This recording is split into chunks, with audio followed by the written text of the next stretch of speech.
বস, এখন আমরা কথা বলবো হচ্ছে রঘু ডাকাতের দ্বিতীয় গান, যে গানটার নাম হচ্ছে ঝিলমিল লাগে রে। এই গানটা কম্পোজ করেছেন নীলায়ন চ্যাটার্জি, গানটা গেয়েছে ঈশান এবং হচ্ছে সুচিস্মিতা, আর গানটা লিখেছে, লিরিক্স লিখেছে গানটার প্রসেন। তো কেমন লাগলো এই গানটা? আমি বাড়িতে নেই, যে কারণে আমি যেখানে আছি সেখান থেকেই বসেই ভিডিওটা করছি, নাহলে অনেক দেরি হবে।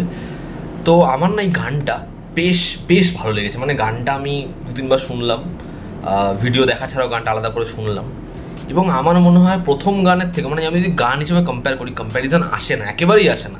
কিন্তু এই গানটা না আপনি শুনবেন, গানটা আপনার শুনতে ভালো লাগবে, যেরকমভাবে গানটা গেয়েছে, যেরকম গানটা লিরিক্স, গানটা সুন্দর, গানটা ভালো লাগে। মানে মেল ফিমেল বোথ ভয়েসই এমন যে সেটা অ্যাট্রাকটিভ, ভালো লাগছে, এবং দেব ইতিকার সাথে যেন খুব ভালো যাচ্ছে।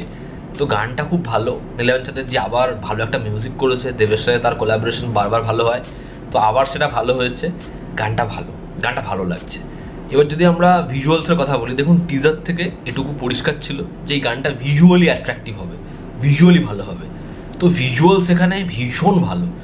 এই ছবিটায় যে পয়সা খরচা করা হয়েছে সেটা মানে হাওয়ায় হাওয়ায় বলা হচ্ছে এমন নয়, সেটা দেখলে বোঝা যাচ্ছে। ভিজুয়ালি গানটা খুবই অ্যাট্রাকটিভ, যেরকমভাবে লোকেশানটা ট্রিট করেছে, এবং পার্টিকুলার ওই জায়গাটা দুজন রেড পড়ে রয়ে চারিপাশে প্রজাপতি উঠছে, এবং যেরকমভাবে লোকেশানটার সাথে দুজন কেটে বেরিয়ে আসছে, যেরকম মানে এটা হয় না যে দুটো ক্যারেক্টার বেরিয়ে আসে ব্যাকগ্রাউন্ড থেকে, ওরকম লাগছে। খুব খুব ভালো। এবং পার্টিকুলার ওই জায়গাটা যেখানে জলের মধ্যে ইদিকা পাল শুয়ে রয়েছে, খুব খুব ভালো লাগছে তাকে দেখতে, খুব সুন্দর লাগছে।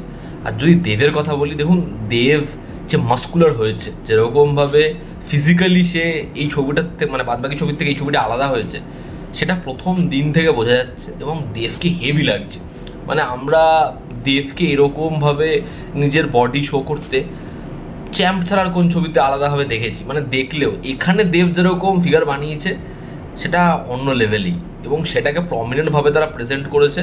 খুব খুব ভালো লাগছে। দেব এবং ইদিকা পালের কেমিস্ট্রি খুব ভালো, দুজনকে একসাথে আমরা মানে কিশোরীতে খুব ভালোভাবে পেয়েছিলাম, ভালো লেগেছিল। এবং এই ছবিতে আমি জানি না রোম্যান্সের যে পোর্শন সেটাকে কতটা স্পেস দেওয়া হবে, তবে এই গানটায় দুজনের কেমিস্ট্রি ভীষণ ভালো, দুজনকে একসাথে খুব খুব ভালো লাগছে।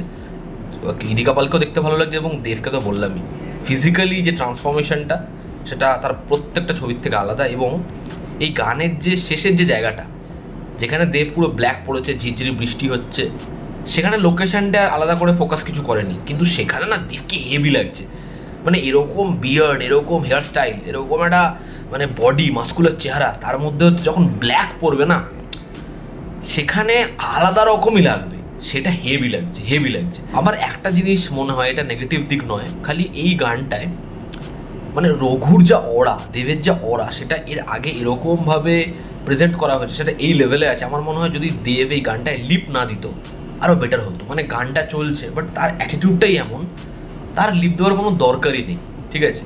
ফিমেল সিঙ্গারের জায়গাতে হচ্ছে ইদিকা লিপ দিচ্ছে, বাট দেবের ক্যারেক্টারটা যদি লিপ না দিত আমার মনে হয় আরও আরও বেটার হতো, ঠিক আছে? মানে ওই যে অ্যাটিটিউডটা না, লিপের দরকারই নেই, ঠিক আছে? মানে কিছু কিছু সময় হয় না যে ডান্স কত জানলো, ডান্সের দরকারই নেই, খালি সে আছে, এটাই এনাফ। তো ওভারঅল আমার জন্য এই গানটা ওয়ার্ক করেছে।